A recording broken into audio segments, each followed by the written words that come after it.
Hello friends, இன்றைக்கி நம்ம சூப்பரான தாய் ட்ராமாவோட அடுத்த எபிசோட் தான் பார்க்க போகிறோம்.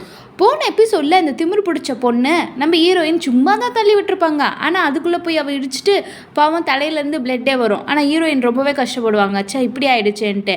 ஆக்சுவலாக ஹீரோயின் அதை பண்ணியே இருக்க மாட்டாங்க. இந்த பையன் தான் அந்த ஐடியாவே கொடுத்துருப்பான்.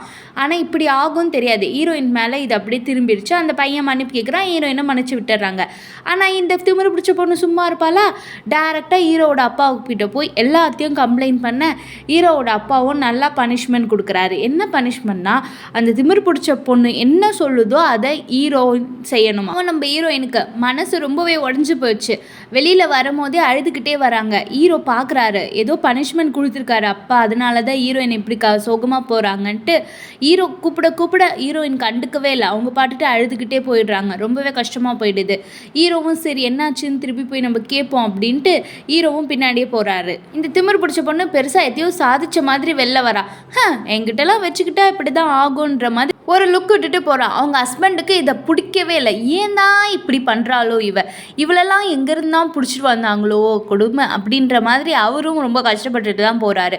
ஹீரோயினை பின்னாடியே போய் ஹீரோ எதுக்கு இப்படி பண்ணுற, எதுக்காக என்னை இங்கே கூட்டிகிட்டு வந்த, உங்கள் டேடி இருக்காரே அவர் என்னை ரொம்பவே கஷ்டப்படுத்திட்டாரு, நான் செய்யாத தப்புக்கு இப்போ நான் பனிஷ்மெண்ட் பண்ணிக்கிட்டு இருக்கணுமா அப்படின்ற மாதிரி ரொம்பவே ஆஷா பேச, இப்போ அந்த திமிர் பிடிச்ச பொண்ணை போய் அவங்க ஹஸ்பண்ட் கேட்குறான், இப்போ என்ன நடந்துருச்சு, அந்த பொண்ணு தெரியாமல் தானே பண்ணா, எதுக்காக நீ இப்படி இவ்வளோ பனிஷ்மெண்ட் அவளுக்கு வாங்கி கொடுக்குற, தப்பு இல்லை அப்படின்னு சொல்ல, நீங்கள் ஃபஸ்ட்டு எனக்கு சப்போர்ட் பண்ணுங்க, நேற்று வந்தவளுக்கெல்லாம் நீங்கள் சப்போர்ட் பண்ணாதீங்கன்னு அவள் கொஞ்சம் திமிராகவே பேசிட்டு போகிறான்.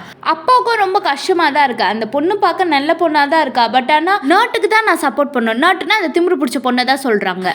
நம்ம வீட்டுக்கு வந்த மருமகாவை அவளுக்கு இப்படி ஒன்றுனா நான் எப்படி பார்த்துக்கிட்டு சும்மா இருக்க முடியும், இப்போ நான் அந்த பொண்ணுக்கு சப்போர்ட் பண்ணனா நம்ம வீட்டுக்கு வந்த மருமக என்ன ஆகிறது அப்படின்ற மாதிரி அப்பாவும் கொஞ்சம் கஷ்டப்பட்டு தான் பேசுகிறாரு.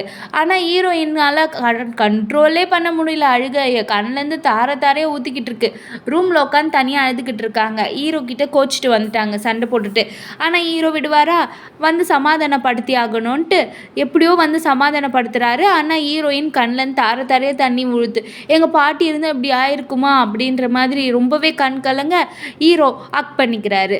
உனக்கு நான் இருக்கேன், பாட்டி இல்லாத குறைய கன்ஃபார்மாக நான் தீர்த்து வைப்பேன், நீ என்னை நம்பு, என்னை முழுசாக நம்பு, இங்கே இருக்க யாருமே உனக்கு தேவையில்லை, நான் மட்டும் உனக்கு போதும், சரியா, என்ன நீ உன் பாட்டி மாதிரி நினச்சிக்கோ ஏன் அப்படின்ட்டு ஹீரோவும் காமெடி பண்ண ஹீரோயினும் அப்படியே கொஞ்சம் சமாதானமாகறாங்க. அப்படியே கொஞ்ச நேரம் ஆகுது. அடுத்த நாளும் ஆகுது. அடுத்த நாள் இந்த திமிர் பிடிச்ச பொண்ணு தான் சோஃபா மேலேயே உட்காந்துக்கிட்டு இருக்கா.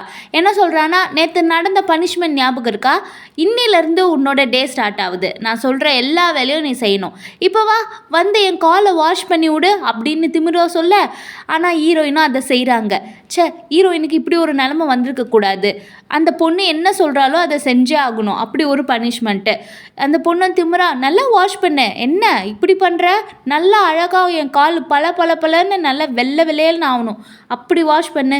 ஹீரோயினும் அந்த பொண்ணு சொல்கிறதெல்லாம் செய்கிறாங்க. அதெல்லாம் நம்ம அப்பாவும் நின்று பார்த்துக்கிட்டு தான் இருக்காரு. பாவம் அவராலையும் எதுவும் பேச முடியல. ஏன்னா வீட்டுக்கு வந்த மருமகளாச்சே, நம்ம தானே மருமகளை பார்த்துக்கணும் அப்படின்ற பட்சத்தில் ஹீரோயினை கஷ்டப்படுத்துகிறாரு அப்பா. ஆனால் ஹீரோ கம்முன்னு இருப்பாரா? ஹீரோ கன்ஃபார்மாக கம்முனே இருக்க மாட்டார். அதை பார்த்தோன்னே செம்மையாக டென்ஷன் ஆகிடுது நம்ம ஹீரோக்கு. இவ இப்படி பண்ணுறா, இன்னைக்கு இவ்வளோ நான் சும்மா விட போகிறதில்ல அப்படின்ற மாதிரி ரொம்பவே ஆர்ஷா பேசலான்ட்டு போகிறாரு. அப்போன்னு ஒரு கை வந்து ஹீரோவை பிடிக்குது. வேறு யாரும் இல்லை, ஹீரோவோட அப்பா தான். போகாத அப்படின்னு சொல்லிடுறாரு. ஹீரோக்கா கோபமாக வருது, ஏன் அப்பா இப்படி பண்ணுறாரு அப்படின்ட்டு. ஹீரோ போய் நல்லா திட்டுறாரு அவங்க அப்பாவை. நீங்கள் எப்பயுமே இப்படி தான்ல, மற்றவங்களோட எண்ணத்தை புரிஞ்சிக்கவே மாட்டீங்க, எப்பயுமே உங்கள் வீட்டுக்கு வந்த மருமக உங்கள் மக இதான முக்கியம், என்னை சார்ந்தவங்களும் உங்களுக்கு பிடிக்கவே பிடிக்காது அப்படின்ற மாதிரி ஆஷா திட்டிட்டு வந்துடுறாரு. இப்போது ஹீரோயினுக்கு ரொம்பவே கால் பெயினாக இருக்குது. ஏன்னா உட்காந்துக்கிட்டே ரொம்ப நேரமாக அந்த பொண்ணுக்கு மசாஜ் பண்ணனால ஹீரோயினுக்கு அப்படியே கால் பெயினாக இருக்க.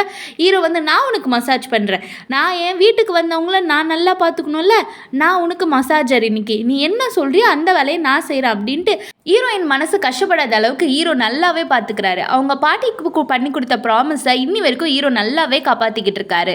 அடுத்த நாள் ஆகுது. எப்பயும் போல் யூடியூப்பில் சேல்ஸ் பண்ணிக்கிட்டு இருக்காங்க நம்ம ஹீரோயின். அதுக்கான அட்வர்டைஸ்மெண்ட்டுக்கு ஒரு ஷார்ட்ஸ் பண்ணிக்கிட்டு இருக்காங்க. அப்படி பண்ணிக்கிட்டே இருக்கும்போது நம்ம ஹீரோ வராரு. என்ன ரொம்ப நேரமாக ஷார்ட்ஸ் பண்ணுறியா, கத்திக்கிட்டே இருக்க, போதுமா தூங்குமா, நைட்டு 12 மணி ஆகுது, இந்த அட்வர்டைஸ்மெண்ட்டுக்கு நான் உனக்கு ஹெல்ப் பண்ணுறேன்னு சொன்னோன்னே ஹீரோயினுக்கு செம குஷியாகுது.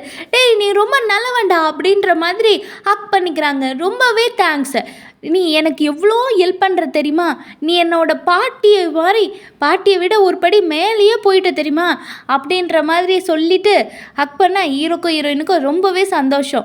அப்படியே ஹக் பண்ணிவிட்டு குட் நைட், தூங்க போகிறேன், ஸ்வீட் ட்ரீம்ஸ் அப்படின்ட்டு போயிடுறாங்க. அடுத்த நாள் இந்த டாக்டர் பொண்ணை பார்க்கலான்ட்டு ஹீரோவும் ஹீரோயினும் வராங்க.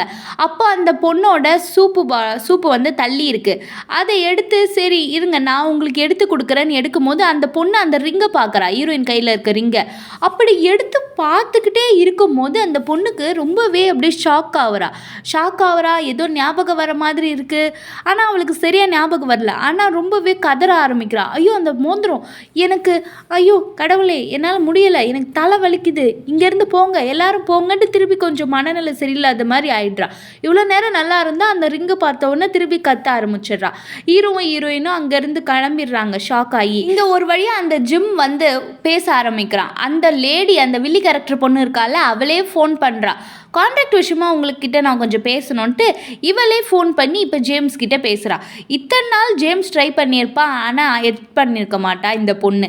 இப்போ தானாகவே போய் ஹெல்ப் பண்ணுறா. இதுக்கு பின்னாடி கண்டிப்பாக ஏதோ இருக்குது. இங்கே நம்ம ஹீரோயின் தான்.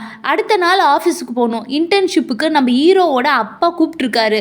சரி நல்ல டிப் டாப்பாக ரெடி ஆகணும், அயன் பண்ணுங்கடா அப்படின்ட்டு ஹீரோயினோட 2 ஃப்ரெண்ட்ஸு அவங்க 2 பேரும் இன்டர்னுக்காக நீ சூப்பராக ரெடி ஆகுற ஓகேவா, நாளைக்கு மாசாக போய் இறங்குற, நீ தான் அப்படி எல்லாரை விட க்ளீனாக இருக்கணும் அப்படின்ட்டு பேசிக்கிட்டே இருக்கும்போது அயன் பண்ணி வச்சுருந்த ஷர்ட்டு நெருப்பு பிடிச்சிக்கிச்சு. இருந்த ஒரே ஒரு ஷர்ட்டு அதுவும் போச்சா. அட பாவி, 3000 ரூபாய் குத்து வாங்கினேன்னு, என்னது ஒரு ஷர்ட்டு 3000 ரூபாவா நாங்கள் கத்திக்கிட்டே இருக்கும்போது தண்ணி எடுத்து கொட்டுறேன்னு மாவு எடுத்து கொட்டி ஹீரோ வந்து பார்க்குறாரு. என்ன நடக்குதுங்க? அதுவா, நீ வாங்கி கொடுத்த ஷர்ட்டு 3000 ரூபாய் அவுட்டு அப்படின்னு. அட பாவிகளா இப்படி பண்ணிட்டீங்களே. சரி வேறு ஷர்ட்டு வாங்கிக்கலான்ட்டு அப்படியே ஷாப்பிங் போகும்போது கேக் கடையை பார்க்குறாங்க. ஹீரோயினுக்கு அந்த கேக் கடை ரொம்பவே பிடிச்சிருக்கு. ஒரு கேக் பார்சலை வாங்கிட்டு போகிறாங்க. அப்போ பின்னாடி இன்னொரு லேடியும் அதே கேக்கு கேட்டு வராங்க. பட் ஆனால் அவங்களுக்கு அந்த கேக்கு காலி ஆகிடுச்சுன்னு அனுப்பிச்சி விட்டுறாங்க. வேறு யாராலேருந்து வில்லி கேரக்டர் தான். ஹீரோயின் தானாகவே வந்து பேசுகிறாங்க. உங்களுக்கும் இந்த கேக் ரொம்ப பிடிச்சிருக்குன்னு நினைக்கிறேன், நான் 2 பார்சல் வாங்கியிருக்கேன், நீங்கள் ஒன்று நான் ஒன்று ஷேர் பண்ணிக்கலாமா அப்படின்னு சொல்ல இந்த பொண்ணுக்கு ஆல்ரெடி தெரிஞ்சிருக்கு நம்ம ஹீரோயினை. இவன் ஒரு மாதிரி குறுன்னே நம்ம ஹீரோயினை பார்க்குறா.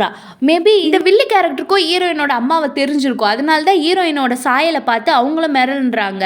அப்படியே சிரிச்சுக்கிட்டே ரொம்ப நன்றிம்மா, இன்னொரு பார்சல் எனக்கு கொடுத்ததுக்கு ரொம்ப தேங்க்ஸ், நான் இதுக்கான காசை உனக்கு நான் பே பண்ணிடுறேன்ட்டு அப்படியே ஸ்டன் ஆகி போய் நிற்கிறாங்க. கன்ஃபார்மாக ஹீரோயினோட அம்மாவுக்கும் இவங்களுக்கும் சம்மந்தம் இருக்குது. ஆனால் அம்மாவுக்கும் இவங்களுக்கு என்ன ரிலேஷன்ஷிப்பாக இருக்கும்? இவங்க எதுக்கு நம்ம ஜேம்ஸை வேற பழிவாங்க பார்க்குறாங்க?